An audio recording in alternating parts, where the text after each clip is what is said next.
Hi, Elaine here from markergeek.com.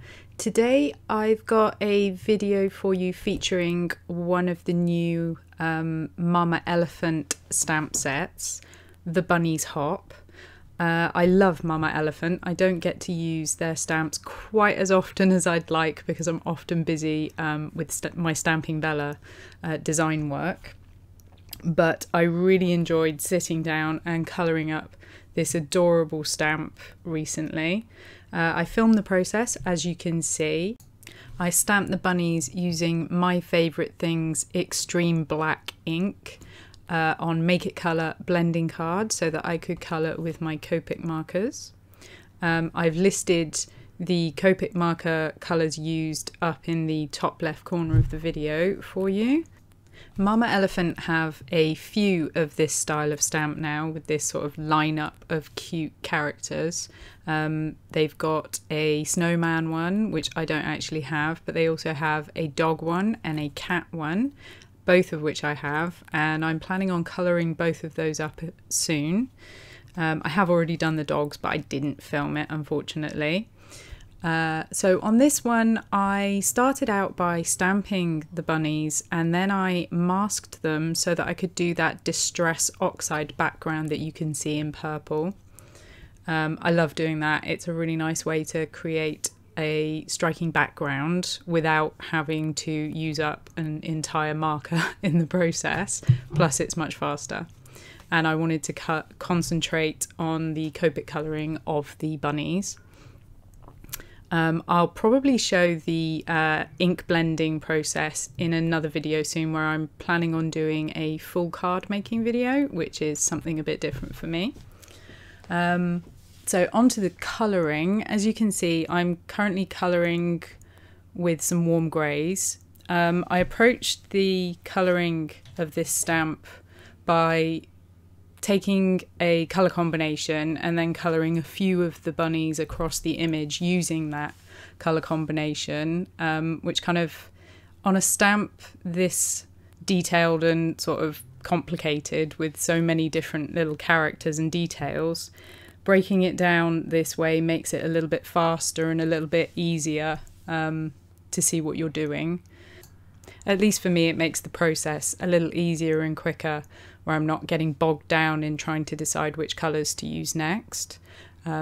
Also, it helps to kind of balance the image where I'm picking sort of one on each side, kind of trying to spread them out a little bit so I haven't got a cluster of warm grey, and yeah. As you will see, I have sped the footage up somewhat. At the moment, I think it's on 2 times the original speed.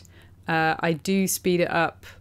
After I finish colouring these warm grey bunnies, I do speed it up further because otherwise we'd be here for about an hour and a half. I think that's about how long it took me to colour all the bunnies, although it was worth it because they look awesome in the end. And also that was an hour and a half where I wasn't really thinking about anything much other than just zoning out and colouring bunnies, which is pretty good for my brain because normally it's going about 50 miles an hour on about 100 different things.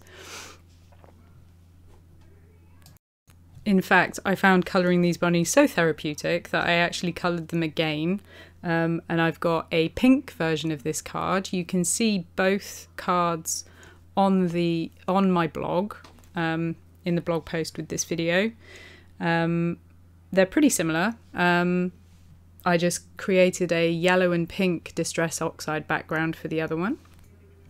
If it's not your thing, you obviously don't have to get quite as involved as I do with the shading and adding details on the bunnies. I've seen some really lovely examples that other people have done on the Mama Elephant design team and on YouTube, where people have kept it kind of with more flat colouring, but added some fun details like stripy jumpers and necklaces and things, so that's really fun.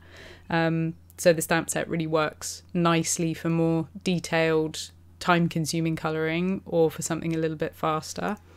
Because I went with some fun colours for the background, I decided to keep my bunnies fairly natural looking in earth tones and warm greys and cool greys.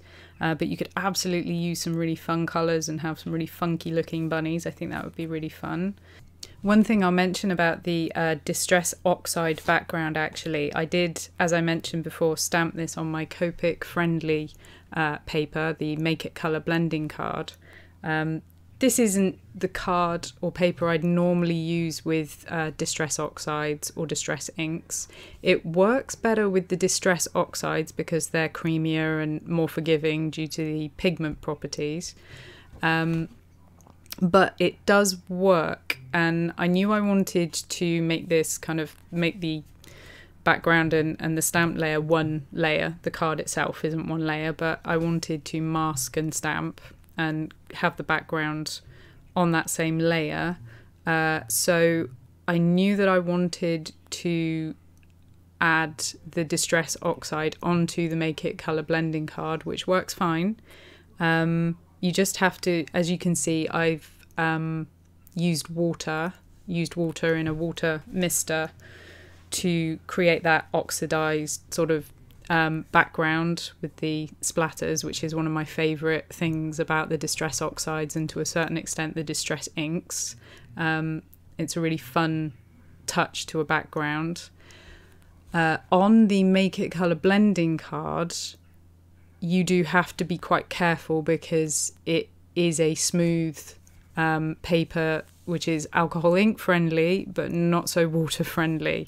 So you have to be quite conservative, quite careful with the water you add. What I did was sprayed it and then blotted it immediately with some paper towel and dried it with my heat gun. Initially you get a little bit of raised texture on the surface of the paper, but that sort of goes away, sort of dries back flat again eventually. If you were to add too much water, it would destroy the surface of the paper and you would end up with a bit of a mess, but as long as you're careful, it is possible. Distress inks, on the other hand, really are quite challenging to blend on a smooth paper like the Make It Colour blending card. I'm not sure, I don't tend to use the Nina Classic Crest Solar White cardstock anymore. I used to use it a long time ago, but I don't find that I can layer quite as much Copic ink as I would like before it starts to bleed. I don't really care for the way the ink works on that paper. I know it works for a lot of people. How the Distress inks and Distress Oxides work on that paper, I'm not sure. I've seen quite a lot of people using them with it on YouTube. Again, I would say you probably have to be quite careful with the water, but blending Distress inks may be a little easier on that paper than with the paper that I use. So the best thing to do would be to test it out. As you can see, I've added some spotty details to the bunny I'm colouring at the moment. He looks really cute. I've added details to a couple of them, as you can see, the one that's at the bottom that I've coloured with the white spots and the one that I just finished colouring with the darker spots. I kept the rest of them really simple because it could have got a little bit overwhelming with additional details, but it's a really nice way to add some interest just by picking out a few of the bunnies and adding some extra little coloured details to them. As I said, I've seen lots of people colouring them with stripy jumpers, etc. That could be fun if you did it on all of them, or you could just pick out one or two and add some additional little details here and there. I think that's really all I've got to say about this one. The rest of it is just me colouring the bunnies and those little chicks and the additional details. So I will put on some music and leave you with that. If you enjoyed this video, please like and subscribe, and I will leave a link to my blog post in the description below. Thank you for joining me. I'll catch you next time.